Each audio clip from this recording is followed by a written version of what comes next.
మనందరికంటే కొంచెం ముందుగానే వచ్చారు దేవుని పిల్లలరా.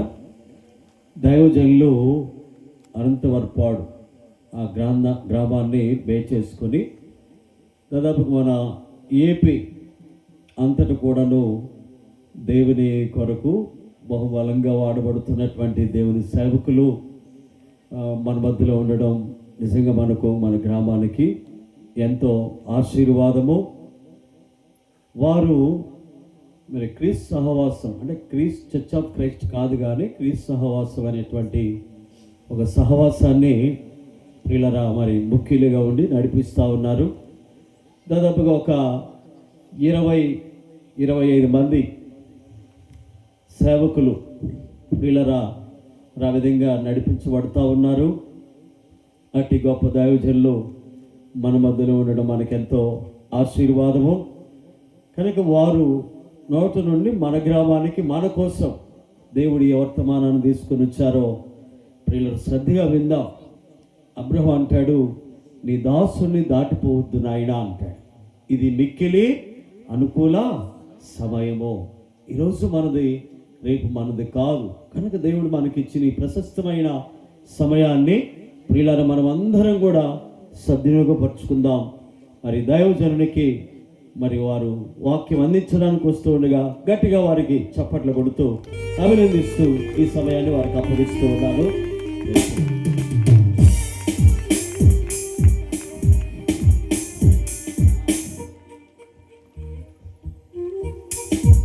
దేవునికి స్తోత్రం. హల్లెలూయా, హల్లెలూయా.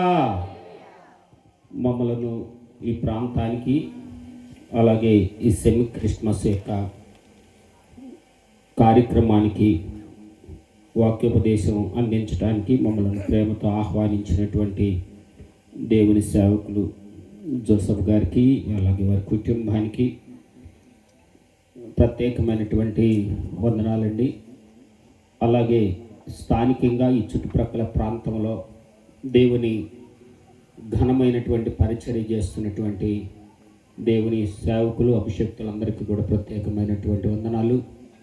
ముఖ్యంగా ఈ గ్రామ ప్రజలు, ఈ గ్రామ నాయకులకు ప్రత్యేకమైనటువంటి వందనాలు చెల్లిస్తూ ప్రభు మిమ్మలను దీవించి ఆశీర్వదించునుగాక. అలాగే ఆ ప్రాంతాల నుండి, స్థానిక గ్రామం నుండి, చుట్టుప్రక్కల ప్రాంతాల నుండి దేవుని యొక్క సన్నిధానంలో గడపటానికి వచ్చినటువంటి మీకు ప్రత్యేకమైనటువంటి వందనాలు, స్తోత్రాలు. 2 in 1 అన్నట్లుగా చక్కని పాటలు పాడుతూ చక్కగా వాయిద్యాలు వాయిస్తున్నటువంటి వారికి సిస్టమ్ కూడా బాగుంది. మీకు కూడా చాలా వందనాలు. ప్రభు మిమ్మల్ని దీవించి వర్ధిల్లింప చేయునుగాక. దేవునికి స్తోత్రం. హల్లెలూయా, హల్లెలూయా. దేవుని సేవకులు చెప్పినట్లుగా మాది క్రీస్తు సహవాసం. బిట్రగుంట నుండి విశాఖపట్నం వరకు 29 మంది దేవుని సేవకులు ఉన్నారు. 42 సంఘాలు దేవుడిచ్చాడు. మా సంఘాలలోనే మాకు పని సరిపోయిద్ది. బయటికి మేము ఎక్కడ వెళ్ళలేదు. ఈ కొద్ది కాలం కిందట సిరిపురం రావటం జరిగింది. ఈరోజు ఇక్కడికి రావటానికి ప్రభు సహాయం చేశారు. దేవునికి స్తోత్రం. హల్లెలూయా. కొంచెం ఎక్కడో గుర్తొస్తుంది.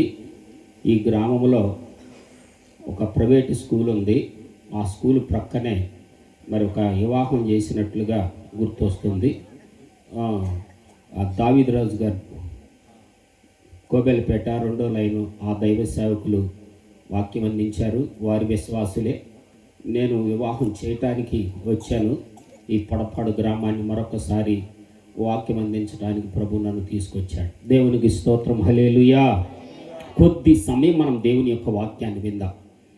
పాటల రూపంలో, స్కిట్ రూపంలో ప్రభుని చాలా చక్కగా ప్రత్యక్షపరిచారు. అర్థమైన వారు మాత్రమే దేవునికి స్తోత్రాలు చెల్లించండి. హల్లెలూయా. మంచిది ప్రియులారా. 2025 సంవత్సరాల క్రితం దేవుడే మానవుడై ఈ లోకములో పుట్టినటువంటి శుభ గడియలు. స్తోత్రం. హల్లెలూయా. యేసుక్రీస్తు ప్రభువారు పుట్టినప్పుడే 2 శాఖలుగా విడిపోయింది. ఒకటి క్రీస్తు పూర్వము, రెండవది క్రీస్తు శకము. అది అందరూ ఒప్పుకోవాల్సిందే. నువ్వు ఏ గ్రంథాన్ని రాసినా, ఏ నవల రాసినా, ఏ పుస్తకం రాసినా క్రీస్తు శకమని పెట్టవలసిందే. నువ్వు అవునన్నా కాదన్నా కానీ క్రీస్తు వారు జన్మించక మునుపు క్రీస్తు పూర్వమని ఉంది. యేసు క్రీస్తు ప్రభువారు ఈ లోకములో, ఈ భూమి మీద నరుడుగా, దేవుడుగా, రక్షకుడుగా జన్మించినప్పుడు క్రీస్తు శకమని రాయబడింది.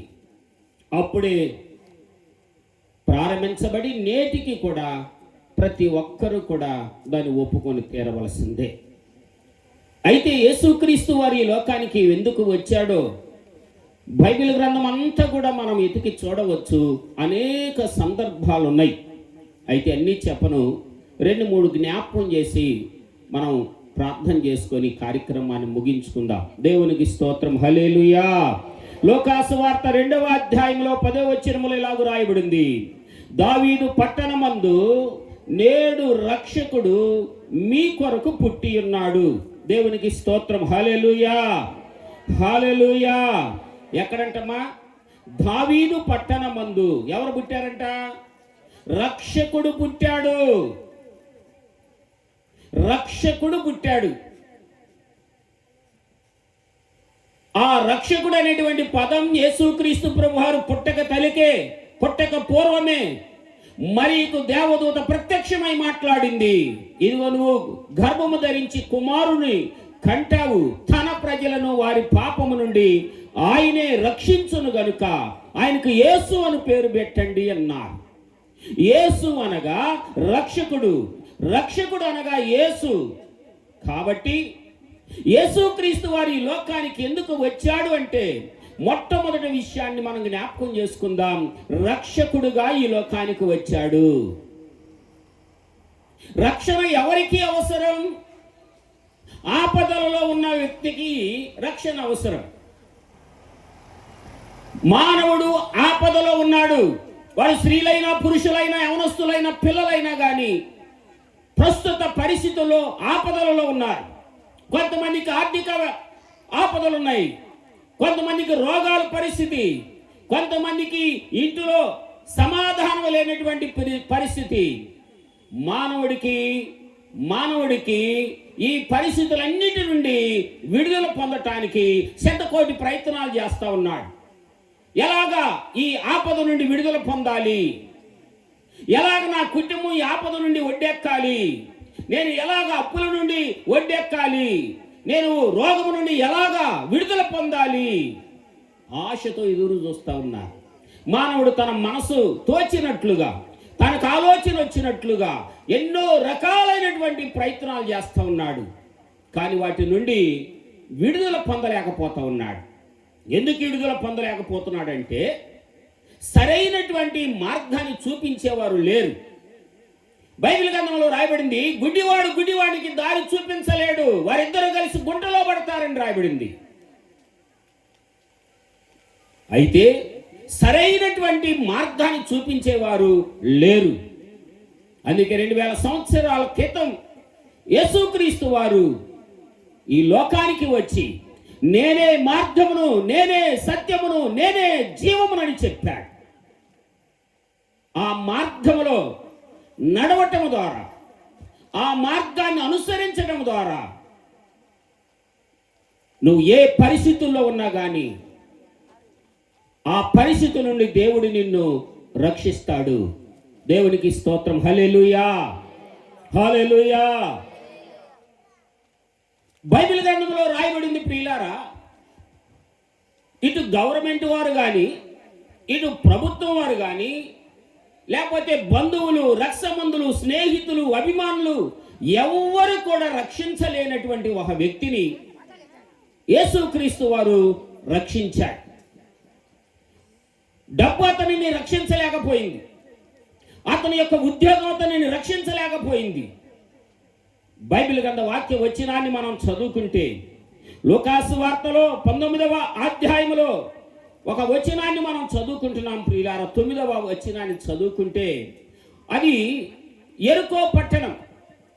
ఆ యెరికో పట్టణముల గుండా యేసు ప్రభువారు వెళుతూ ఉండగా ఒక సుంకపు గుప్తదారుడైనటువంటి జక్కయ్య యేసు ఎవరో చూడాలనుకొని ఆశ కలిగి ఒక మేడు చెట్టు ఎక్కాడు. ఆ మేడు చెట్టు ఎక్కి ఆ కొమ్మలలో గుండా ఆకులలో గుండా దారిన వెళుతున్నటువంటి యేసుక్రీస్తు వారిని చూడాలని ఆశ కలిగాడు. అయితే యేసు ప్రభువారు ఆ మార్గాన్ని వచ్చి ఆ చెట్టు దగ్గర నిలబడి, జక్కయ్య త్వరగా దిగు అన్నాడు. అతడు త్వరగా దిగి సంతోషముతోటి దిగాడు. దిగిన వెంటనే యేసు ప్రభువారు ఏమన్నారంటే, నేడు నేను నీ ఇంట ఉండవలసి వచ్చింది అని చెప్పాడు. వెంటనే అతడు యేసు ప్రభువారిని చేర్చుకున్నాక అక్కడ రాయబడింది, నేడు ఈ ఇంటికి రక్షణ వచ్చింది. స్తోత్రం, హల్లెలూయా, హల్లెలూయా. అతను ఎలాంటి వాడని బైబిల్ గ్రంథం సెలవిస్తుందంటే, అతను పొట్టివాడు, భౌతికంగా శారీరకంగా. అతని యొక్క స్వభావం, అతని మాటలు, అతని క్రియలు, అతని నడవడి, అతని పరిస్థితులను ఆ గ్రామస్తులు, తోటి ఉద్యోగస్తులు అనేక మంది ఒక మంచి పేరుని పక్కన పెట్టేసేసి ఒక పేరు పెట్టారు, పాపి అయినటువంటి జక్కయ్య. వాస్తవానికి జక్కయ్య అనేటువంటి పదానికి పవిత్రుడు అని అర్థం అంట. కానీ పవిత్రుడు పక్కన పెట్టేసేసి పాపి అయిన మనుషుడు అన్నారు. యేసు ప్రభువారు జక్కయ్య ఇంటికి వెళ్తుంటే అందరూ అసలు ఎవరింటికి వెళుతున్నాడో ఆయన కన్నా గ్రహింపు లేదు, ఈయన మాత్రం ఎలా చేర్చుకుంటున్నాడు అని రకరకాలుగా అంటే ప్రజలంటారు, ఈయన పాపి అయిన మనుషుని ఇంట బస చేయటానికి వెళుతున్నాడు అన్నారు. చూచారా ప్రియులారా? డబ్బుంది, రక్షణ లేదు. ఉద్యోగం ఉంది, రక్షణ లేదు. బంధువులు, రక్త సంబంధులు, స్నేహితులు, అభిమానులు ఉన్నారు, రక్షణ లేదు. సంతోషం లేదు. నీ డబ్బు నీకు రక్షణ ఇవ్వలేదు. డబ్బే రక్షణ ఇచ్చే పని అయితే ఎంతో మంది కోటేశ్వరులు డబ్బు చెల్లించి రక్షణ కొనుక్కునేవాళ్ళు.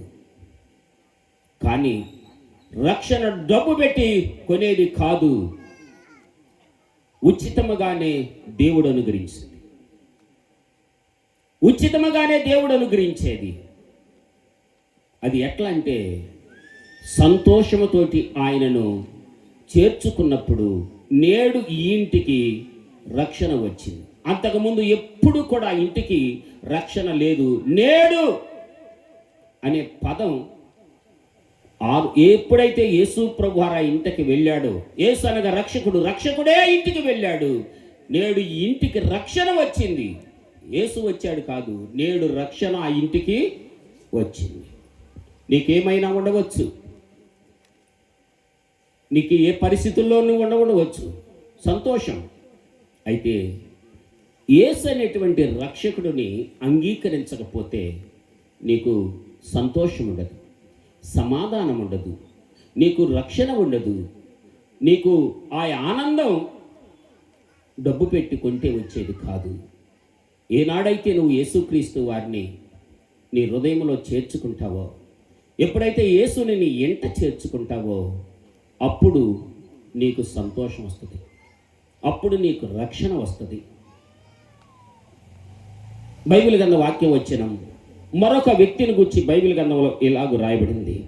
పౌలు తిమోతికి రాసినటువంటి మొదటి పత్రిక 1వ అధ్యాయం 15వ వచనంలో ఇలాగూ రాయబడింది, పాపులను రక్షించుటకు క్రీస్తు యేసు ఈ లోకమునకు వచ్చెను. ఆ వాక్యము నమ్మదగినది, పూర్ణంగీకారమునకు యోగ్యమై ఉన్నది అన్నాడు. చాలా జాగ్రత్తగా వినండి. యేసుక్రీస్తు వారు ఈ లోకానికి ఎందుకు వచ్చాడు అంటే, మతాన్ని స్థాపించటానికి రాలేదు.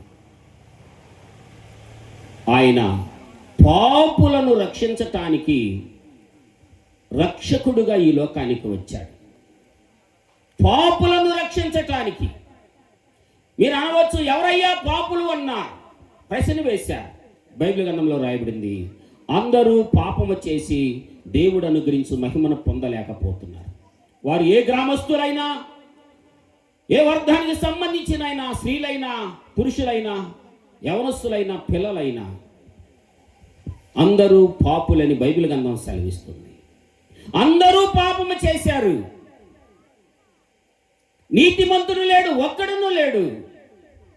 భూలోకము చెడిపోయిందని వాక్యంలో రాయబడింది. భూలోకము చెడిపోయింది.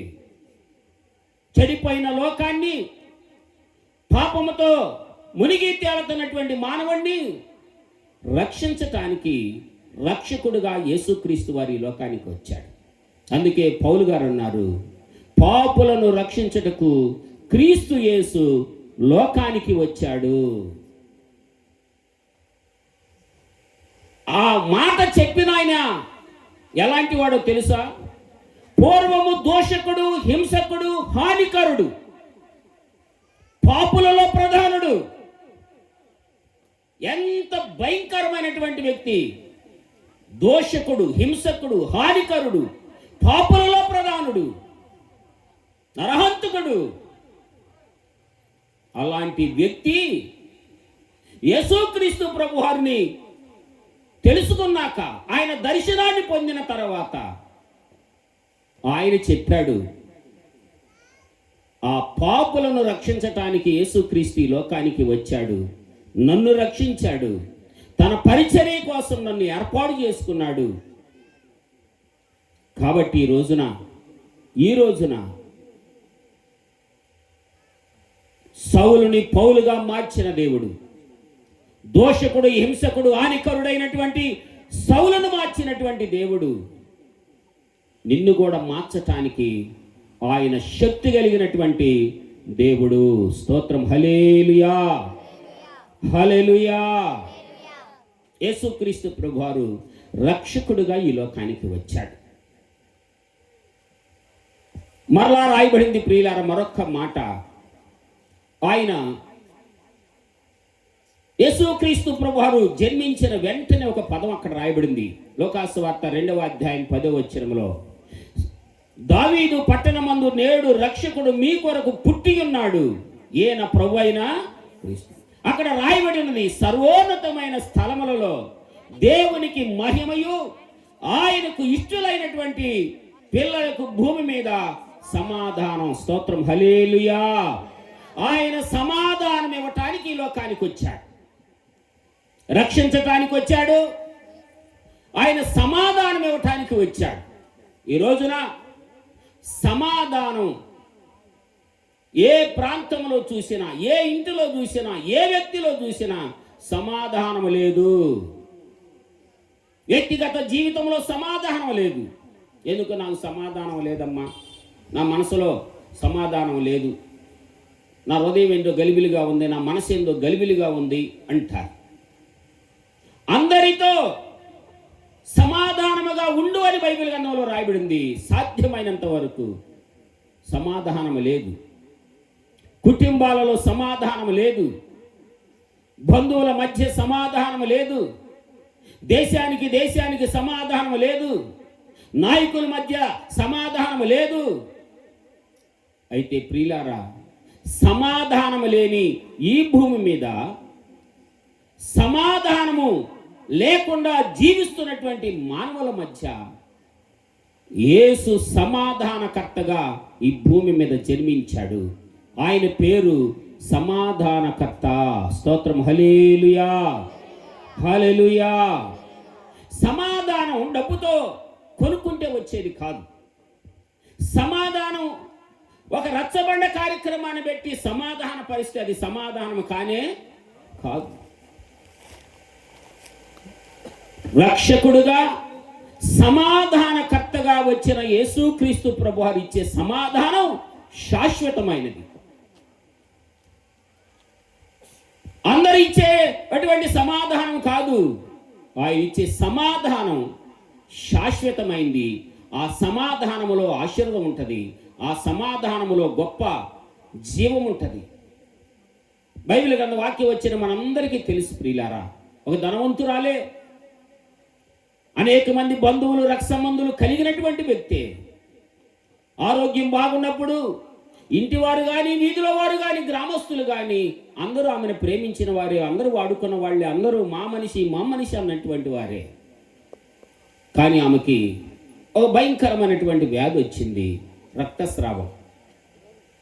ఆ బలహీనత వలన ప్రతిరోజు, ప్రతి నెల, ప్రతి సంవత్సరం, రోజు రోజుకి, నెల నెలకి, సంవత్సరం సంవత్సరానికి బాగా బలహీనురాలైపోయింది. అయితే తనకు చాలా ఉంది. ఎందుకంటే బైబిల్ గ్రంథంలో రాయబడింది, తనకు కలిగినదంతయు కూడా హేయపరిచిందని రాయబడింది. అనేక మంది డాక్టర్లకి సంప్రదించిందని బైబిల్ గ్రంథంలో రాయబడింది. సంప్రదించిన కాడల్లా పరీక్షలు చేస్తారు, సంప్రదించిన కాడల్లా మందులు ఇస్తారు. అనేక మంది డాక్టర్లు సంప్రదించిందంట. ఉన్నదంతా కూడా నష్టపెట్టుకుంది. కానీ స్వస్థత లేదు, సమాధానం లేదు. స్వస్థత లేకపోవటం, సమాధానం లేకపోవటం వలన ఆమెకు అందరూ కూడా దూరం అయిపోయారు. ఒకరోజు యేసుక్రీస్తు ప్రభువారు ఆ ప్రాంతానికి వచ్చాడు, ఆ వీధికి వచ్చాడు. యేసుని గురించి విన్నటువంటి ఆమె యేసుక్రీస్తు ప్రభువారి దగ్గరకు రావటానికి కూడా ధైర్యము చాలక ఆయన వెనక వైపుగా వచ్చి ఆయన వస్త్రపు చెంగు ముట్టింది. వెంటనే ఆమె రక్తధారలు ఆగిని అని బైబిల్ గ్రంథం సెలవిస్తుంది. యేసు పలికినటువంటి మాట చాలా శ్రేష్టమైనటువంటి మాట. అమ్మా, నీ విశ్వాసము నిన్ను స్వస్థపరిచింది, సమాధానము కలిగిన దానివై వెళ్ళు. స్తోత్రం. హల్లెలూయా, హల్లెలూయా. శరీరంలో రోగం, ఆ రోగం ద్వారా సమాధానం లేకపోవటం, శరీరంలో రోగం, మనసులో, హృదయంలో సమాధానం లేకపోవటం వలన ఊరు వాడందరూ కూడా దూరం అయిపోయారు. ఆమెతో సహకరించి యేసు ప్రభువారి దగ్గరికి తీసుకురావటానికి కూడా ఎవరు కూడా లేనటువంటి పరిస్థితి. అయితే యేసును గుచ్చి వింది. విశ్వాసము, వినుట వలన విశ్వాసము కలిగింది. ఆ విశ్వాసము ద్వారా ఎన్ని అభ్యంతరాలు వచ్చినా, ఎన్ని ఆటంకాలు వచ్చినా, నాకు యేసు కావాలి, నాకు స్వస్థత కావాలి, నాకు సమాధానం కావాలి, లోకం ఇచ్చినట్లు కాదు ఆయన ఇచ్చే సమాధానం. విశ్వాసముతోటి ప్రభువారి దగ్గరకు వచ్చింది. ఈ రోజున స్వస్థత నీకు ఎంతో అవసరం, సమాధానం నీకు అవసరం, మోక్షం నీకు అవసరం, మేలులు నీకు అవసరం, అద్భుతాలు నీకు అవసరం. ఆటంకపరిచే వాళ్ళని నువ్వు చూడబాకు. వాళ్ళు నీకు మోక్షాన్ని ఇవ్వలేరు, నీకు స్వస్థతని ఇవ్వలేరు, నీకు సమాధానం ఇవ్వలేరు. యేసు యొద్దకు రాకుండా చాలా మంది అడ్డుపడతారు. యేసు ప్రభువారి చుట్టూ జనసమూహములు ఉన్నారు. అయినా కానీ విశ్వాసముతోటి యేసు ప్రభువారి దగ్గర వేల మంది సమూహాలు ఉన్నా కానీ సమూహాలను దాటుకొని ప్రభువారి దగ్గరకు వచ్చింది. అది విశ్వాసం. ఆ విశ్వాసాన్ని ప్రభువారు చూశారు. ఆమె నమ్మకత్వాన్ని ప్రభు చూశారు. ఆమె త్యాగాన్ని ప్రభువారు చూశారు. నీ విశ్వాసము గొప్పది. నీ విశ్వాసమే నిన్ను స్వస్థపరిచింది. ఈ రోజున స్వస్థత కోసం ప్రజలు పరుగులెడుతున్నారు. యేసు ప్రభువారు శరీరధారిగా ఈ భూమి మీద సంచరించినప్పుడు కూడా అనేక మందిని ఆయన స్వస్థపరచలేదు. ఆయన చెప్పినటువంటి మాట, మీ అవిశ్వాసము వలనే మీరు బాగుపడలేదు, మీరు స్వస్థత పొందలేదన్నారు. అవిశ్వాసముతోటి నువ్వు ఎన్నిసార్లు ఎక్కడికెక్కడికి వెళ్ళినా నువ్వు స్వస్థత పొందలేవు. విశ్వాసముతోటి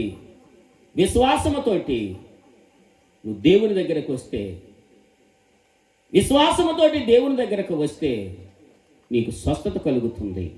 యేసు ప్రభువారు స్వస్థపరచటానికి, రోగులను స్వస్థపరచటానికి, దయాలు వెలగొడటానికి ఆయన ఈ లోకానికి వచ్చాడు. సమాధానము కలిగిన దానివై వెళ్ళు అన్నాడు. ఎవరిచ్చారు సమాధానం?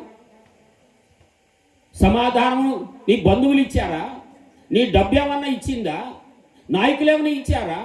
అయితే సమాధాన పరచగలిగిన వాడు, సమాధానం ఇవ్వగలిగిన వాడు యేసుక్రీస్తు వారు. సమాధానము కలిగిన దానివై వెళ్ళు అన్నాడు. ఎంత గొప్ప సంతోషం అండి! యేసు ప్రభువారి దగ్గరకు వస్తే నీకు సమాధానం. యేసు ప్రభువారి దగ్గరికి వస్తే నీకు సమాధానం. యేసు ప్రభువారు నువ్వు దర్శిస్తే నీకు సమాధానం. ఇప్పటికే 2025 సంవత్సరాల క్రితం యేసు ప్రభువారు జన్మించారు. ఇప్పటికి అనేక క్రిస్మస్ పండుగలు జరిపించుకున్నావు. యేసు ప్రభువారిని సొంత రక్షకుడిగా అంగీకరించావా? ఆయనను తాకావా? ఆయన ఆహ్వానించావా? జక్కయ్య ఆహ్వానించాడు, సమాధానం తెచ్చుకున్నాడు, సంతోషం తెచ్చుకున్నాడు, పాపములు క్షమించబడి అని ప్రభువారు చెప్పాడు. అబ్రహాము కుమారుడని అబ్రహాం యొక్క సంతానములోనికి చేర్చబడ్డాడు. ఈమె విశ్వాసముతో ప్రభువారి దగ్గరకు వచ్చింది. రోగానికి స్వస్థత వచ్చింది, మనసులో సంతోషం వచ్చింది. తన రోగానికి స్వస్థత వచ్చింది, సంతోషంతో ఇంటికి తిరిగి వెళ్ళింది. ఈ రాత్రి ఈ శుభదినాన నువ్వు యేసు దగ్గరకు వచ్చావు. నువ్వు సమాధానం కలిగిన దానివై ఈ స్థలం నుండి వెళ్ళాలి, స్వస్థత పొందుకొని వెళ్ళాలి. అది ఎప్పుడు అంటే యేసు ప్రభువారిని నువ్వు చేర్చుకున్నప్పుడు. యేసుక్రీస్తు ప్రభువారి దగ్గరికి రావటం గొప్పతనం కాదు, ఆయన మాట అంగీకరించి ఆయన తాకాలి, ఆయన దగ్గరికి రావాలి. ప్రభువా ఆ సమాధానం నాకు దయచేయి ప్రభు అని మనం అడగాలి. ప్రియులారా, బైబిల్ గ్రంథ వాక్యం వచ్చి నాన్ని చదువుతున్నాను చూడండి. యేసుక్రీస్తు వారి లోకానికి ఎందుకు వచ్చాడు అంటే, బైబిల్ గ్రంథ వాక్య వచనంలో మత్తయి సువార్త 4వ అధ్యాయం 16వ వచనాన్ని మనం చదువుకుంటే, భూలోకమంతా కూడా చీకటితో నింపబడింది. చీకటితో నింపబడింది. ఎటు చూసినా చీకటే. చీకటి శాపానికి గుర్తు, చీకటి కీడుకు గుర్తు, చీకటి అభిశుభం, చీకటి సాతానుకు సాదృశ్యం. మనుషుడు చీకటిలో తౌన్లాడుతూ ఉన్నాడు. ఆదికాండం 19వ అధ్యాయం మనందరికీ తెలుసు. ఆ చీకటిలో ఒకళ్ళొకళ్ళు తౌన్లాడుకుంటూ ఉన్నారు. ఎందుకు వచ్చింది ఆ భయంకరమైనటువంటి పరిస్థితి అంటే, వాళ్ళు దేవునికి విరోధముగా జీవిస్తున్నారు. దేవునికి విరోధముగా జీవించడం ద్వారా చీకటి కమ్మింది. చీకటిలో మానవుడు తౌలాడుతూ ఉన్నాడు. దారి తెలియక అక్కడక్కడే తౌలాడుతూ ఉన్నాడు.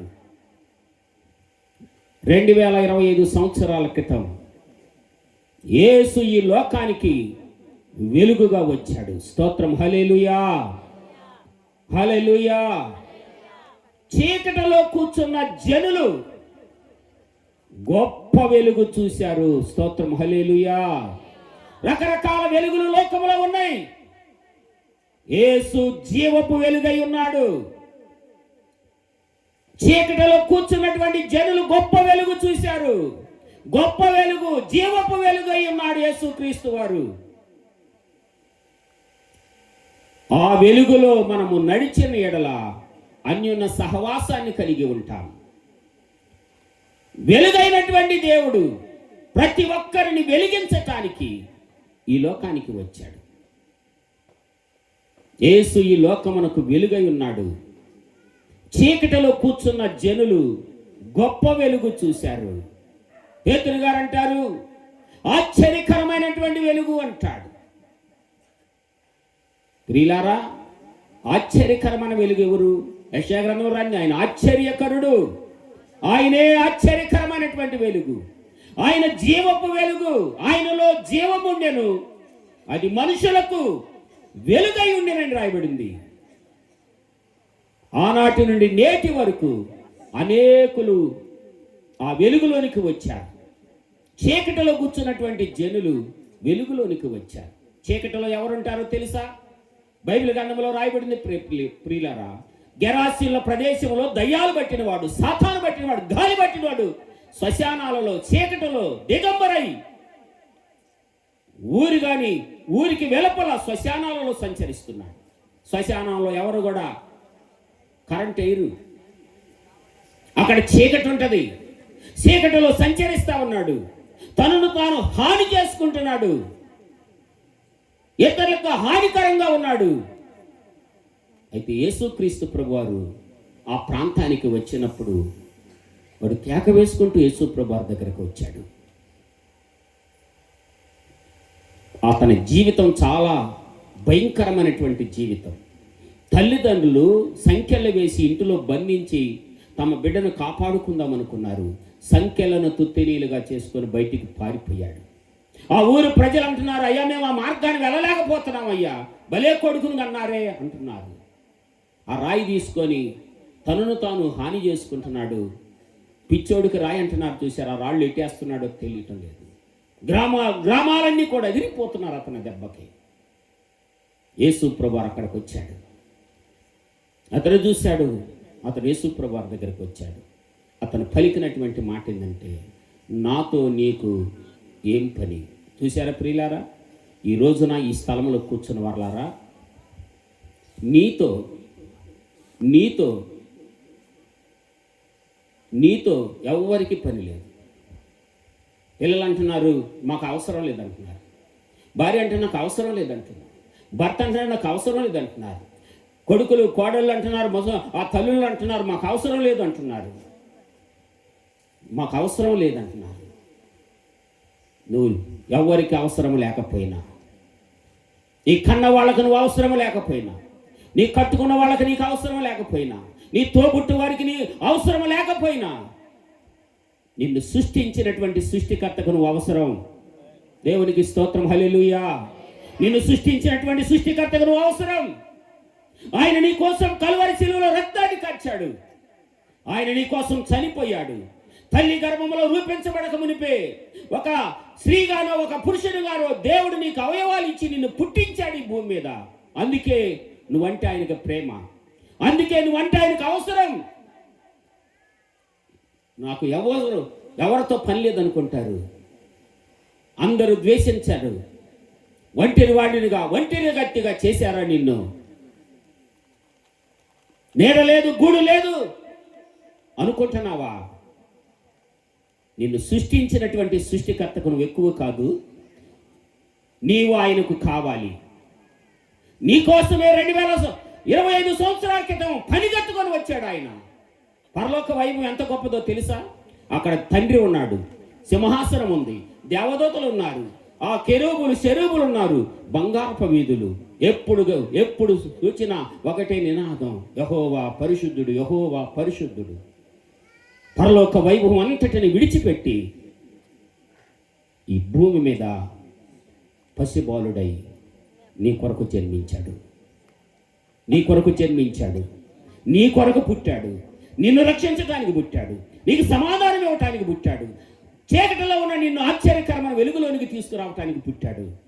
నాతో నీకేమో పని అని చెప్పబాకు, నీతో ఆయనకు చాలా పని ఉంది. నువ్వు ఆయన గురించి పాడాలి, నువ్వు ఆయన గురించి సాక్ష్యం ఇవ్వాలి, నువ్వు ఆశ్చర్యకరమైన వెలుగులోనికి రావాలి. నీకు సమాధానం లేదన్న సంగతి ఎరిగిన దేవుడు నీకు సమాధానం ఇవ్వటానికి వచ్చాడు. నువ్వు రోగగ్రస్తురాలవై ఉన్నదంతా హేయపరుచుకొని ఈ రోగంతో నేను పోవాల్సింది అనుకుంటున్నావా? అవసరం లేదు. నిన్ను స్వస్థపరచటానికే యేసు ప్రభువారు వచ్చారు. నాతో నీకు ఏమి పని అన్నాడు. పోరా బాబు, నీతో నాకేమనలేదు. అతనిలో ఉన్నటువంటి అపవిత్ర ఆత్మను, చీకటిని యేసు ప్రభువారు గద్దించాడు. వానిలో నుండి అపవిత్ర ఆత్మ వెళ్ళిపోయింది. బైబిల్ గ్రంథం రాయబడింది ప్రియులారా, చీకటిలో నుండి వెలుగులోనికి వచ్చాడు, ఆశ్చర్యకరమైన వెలుగులోనికి వచ్చాడు, ఆశ్చర్య రీతిగా స్వస్థత పొందాడు, జీవపు వెలుగులోనికి వచ్చాడు, జీవమునకు వచ్చి సాక్ష్యం ఇచ్చాడు. ఇప్పుడు రాయబడింది చూడండి, అతడు బట్టలు ధరించుకొని స్వస్థత సిద్ధుడై ఆయన దగ్గర కూర్చున్నాడు. దేవునికి స్తోత్రం, హల్లెలూయా. అది చూడవచ్చిన వారందరూ కూడా ఆశ్చర్యపడ్డారు. నీ జీవితాన్ని ఆశ్చర్య రీతిగా చేసేవాడు నీ ప్రభువైన యేసుక్రీస్తు వారు. నమ్మిన వారు దేవునికి స్తోత్రాలు, హల్లెలూయా, హల్లెలూయా. నీ జీవితాన్ని ప్రజలు ఆశ్చర్యపడే తీటుగా, ఈ అమ్మాయినా ఆయనేనా ఇలాగ తయారయ్యాడు, ఆయనేనా ఒంటి మీద బట్టలు లేక శ్మశానాల్లో తిరిగేవాడు, బట్టలు ధరించుకొని యేసు పాదాల దగ్గర కూర్చున్నాడు, ఆయనేనా? ఎవరు మార్చారు ఆయనని? మార్చటానికి వచ్చిన వాడే యేసు. నిన్ను రక్షించటానికి వచ్చాడు, నేను శిక్షించేవాడు కాదు. నేను స్వస్థపరచటానికి ఆయన గాయాలు పొందాడు, ఆయన పొందిన దెబ్బల చేత నీకు స్వస్థత కలుగుతుంది. ఈ రాత్రి ఈ యొక్క క్రిస్మస్ రోజున చలైన పనులున్న అన్నిటిని పక్కన పెట్టి వచ్చావు. ఈ యేసుని నువ్వు కోరుకో. యేసు ప్రభువారు అటు పోతుంటే ఆ వ్యక్తి శ్మశానాలలో నుండి యేసు ప్రభువారి దగ్గరకు వచ్చాడు. ఆ రక్తస్రావం కలిగిన యేసు ప్రభువారి దగ్గరకు వచ్చింది. జక్కయ్య యేసు ప్రభువుని సంతోషంతో చేర్చుకున్నాడు. చాలామంది తెలియని వాళ్ళు అంటారు, బలవంతంగా అంటున్నారు. నిన్ను బలవంతం లేదు, వాళ్ళంతటితో వాళ్ళు వచ్చి బాగుపడి స్వస్థత పొంది సంతోషంతో ఇంటికి వెళ్ళి వారు 10 మందికి చెప్పారు. యేసు నీకు అవసరమైతే నీవు కోరుకునే వారికి నేను రక్షణ ఇస్తానని కీర్తనకారుడు అంట. బైబిల్ గ్రంథంలో రాయబడింది. కోరుకునే వారికి ఆయన రక్షణ ఇస్తాడు. కోరుకున్న వాళ్ళ దగ్గరికి ఆయన తప్పనిసరిగా వస్తాడు. మా ఇంటికి రావా ప్రభువా, వస్తాడు. నాలోనికి రావా ప్రభు అంటే వస్తాడు. ఏ పరిస్థితుల మధ్యలో ప్రభువారు నీ దగ్గరికే వచ్చాడు. నీ కోసమే వచ్చాడు. నిన్ను బాగు చేయటానికి, నీకు సమాధానం ఇవ్వటానికి, నీకు రక్షణ ఇవ్వటానికి యేసు ప్రభువారు వచ్చారు. ఈ క్రిస్మస్ రోజైనా ఇంత గొప్ప అవకాశాన్ని, ఇంత గొప్ప రక్షణను నిర్లక్ష్యం చేసుకోబాకు. రేపు మనది కానే కాదు. నేడైనను రేపైనను ఒకానొక పట్టణం వెళ్ళి లాభము సంపాదించుకుందాము రెండని చెప్పుకున్న వాడులారా మీకేమి సంభవించిన ఎవరికి తెలియదు. అందుకే ఈ 2025వ సంవత్సరంలో ఇదే రక్షణ దినం, ఇదే మిక్కిన అనుకూలమైన సమయం. ప్రభు దాటిపోయిన తర్వాత మళ్ళా మనం ఉంటామో తెలియదు, ఈ శుభవార్త మళ్ళా వింటారో తెలియదు. ఇది అనుకూలమైన సమయం అనుకోనండి. ప్రభువా మా ఇంటికి రావా. తలల వంచండి, ప్రార్థన చేసుకుందాం.